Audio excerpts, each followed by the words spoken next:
Hi everyone and welcome back to my channel. Today I'm going to be teaching you how to set up your own customizable palette from scratch.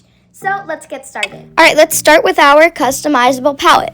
Now first of all, you can see this is my original palette, the same colors, but it is old. It is beat up. I've used it for a long time now, and honestly I don't feel like refilling the dishes because inside of those little dishes, they're different colors. I won't be able to get the colors that I need and desire for my painting.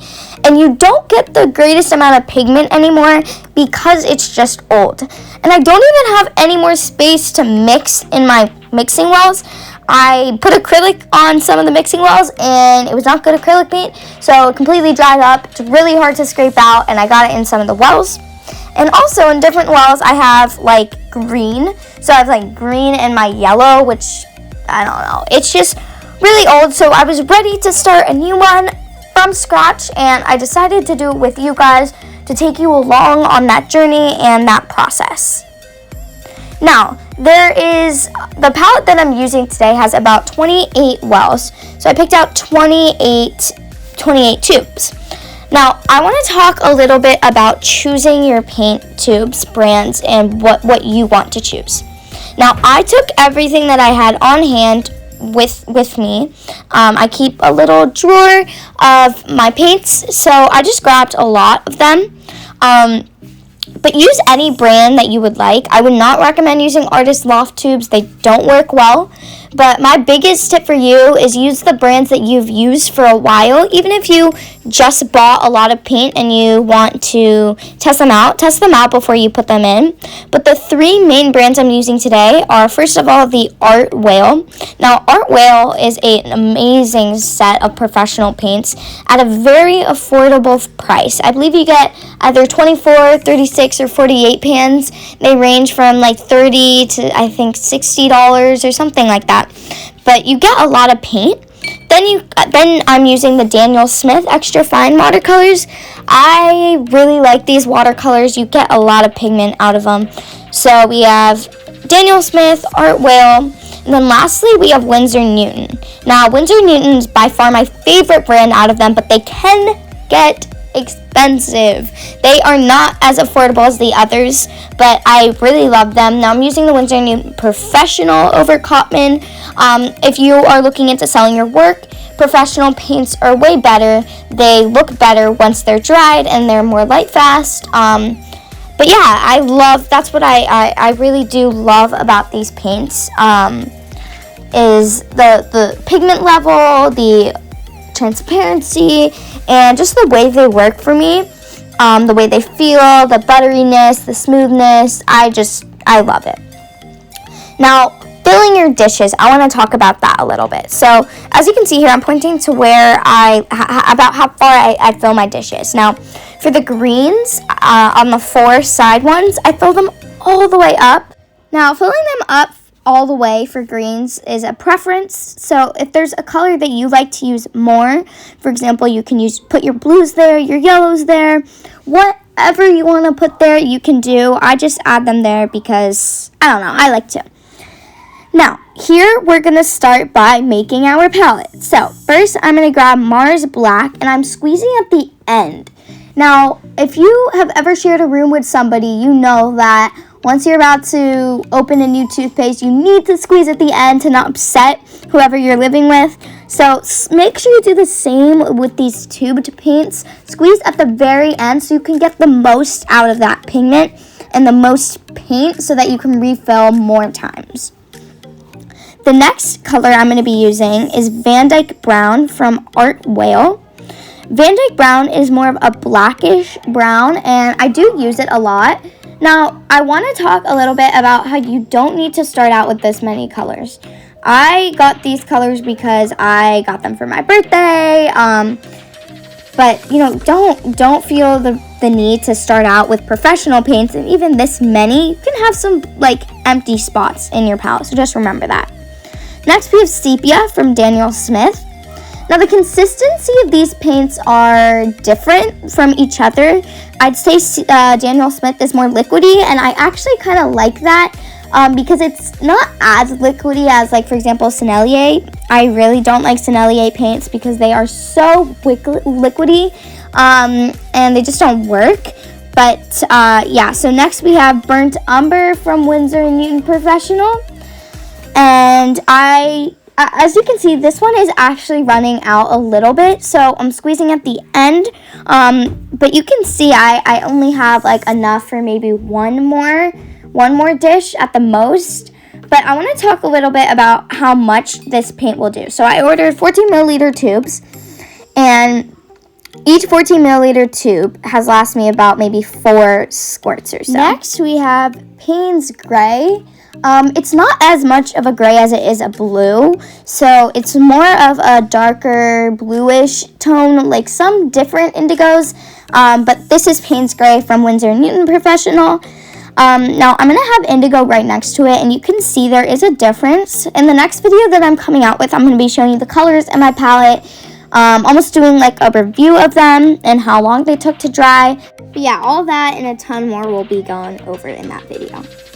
Next, we have French Ultramarine, which is probably my favorite blue because of the warmness in that color. Next, we have Cerulean Blue Chromium from Daniel Smith, which is a great color. You see cerulean blue pretty often. If you've ever done watercolor, you'll probably have some type of cerulean blue in your palette. So I had to make sure I got that, but that one is from Daniel Smith Watercolors. Next here we have Cobalt Blue from Winsor & Newton Professional, which is such a basic blue, which is probably my biggest reason for loving it. It's great for mixing, just like French Ultramarine blue, and it's a pretty, again, basic blue that you see in many different palettes. Next, we have Phthalo Blue from Art Whale, which I had to squeeze the very last bit out of. I use it a lot. It's one of the blues that you see along with Cerulean Blue and Cobalt Blue in a lot of your panned or cake set palettes. So I've seen that a lot and just felt the need that I had to have it. So I found it in my Art Whale palette and just went ahead and used it. Next on our palette, we have Manganese Blue from the Winsor & Newton Professional line of watercolors. I had to squeeze the very, very, very last bit of this color out. It was so hard to squeeze because I did not squeeze it right at the first time I did it, but I've gotten about 4 refills with this color, which I'm very proud of, and I was so overjoyed that I got the very last bit into this palette. Next, we have Phthalo Green from the Art Whale watercolor set. This is a pretty common color, not named Phthalo Green, but Viridian Hue. It's a very similar color to Viridian Hue. But what I want you to take notice here on the Art Whale is that on the back of it, you can have like the transparency, the number, and all of that, which I found very admirable about this set. Which is why I love this set, and it looks more kiddish when you see it in the box, but trust me, it's not. Next, we have Phthalo Turquoise by Daniel Smith Extra Fine. Now, this is more of a bluish color, but I decided to put it in the greens because, first of all, I use it a lot, and I decided to have a big quantity of it, and number 2, I felt like rather than having Phthalo Green in the greens, I wanted to have the Phthalo Turquoise because, I don't know, I just felt like turquoise belonged more than that green. It's odd, but I just decided to have it there. And then next we have Perylene Green, which is more of like a foresty kind of green. If you ever have walked into a jungle, I'm sure like a very small percentage of you guys have. Let me know if you have ever. You'll see what I'm talking about when I show you in my next video what this color looks like. But it's more of like a jungly kind of tropical color. I'd use this color more for, I'd say, palm trees. Next, we have Hooker's Green from the Winsor & Newton Professional. Now, Perylene Green, if I didn't say so, was from Daniel Smith. Next, we have Sap Green from the Winsor & Newton Professional Watercolors, which is, again, a green that you see a lot along with Cerulean Blue, Cobalt Blue, and some of those other colors that I named. It's a pretty basic green. Now moving on to our yellows, we have, it's more of an earth tone yellow, which is yellow ochre. I like to use that for the sand colors and also just mixing it with my greens. I have found that it works excellent mixing it with greens. And this color is from Winsor & Newton Professional. Next we have Cadmium Yellow Deep Hue, which is from Daniel Smith. Next, we have lemon yellow, which is also from Daniel Smith. Next, we are moving on to one orange because I am not a big fan of oranges. I don't use it as often. And this orange is named Pyrrole Orange from Daniel Smith Watercolors. All right, here we have Scarlet Lake, which is a traditional Winsor & Newton Professional watercolor. I decided to put it next to the orange because it's more orangey than red. Next is Winsor Red Deep from the Winsor & Newton Professional watercolors. Now, I decided to get deep over just plain Winsor Red because I felt like I needed a heavier, darker red. Next here we have Alizarin Crimson, which is from Winsor & Newton Professional. I love Alizarin Crimson, but I haven't seen it in many different palettes. You see it more in the pan sets that are made for you in oil and acrylic. I don't know why, but I love it for watercolor, and it definitely fits my needs, and I do use it quite a bit. Next, we have Quinacridone Magenta.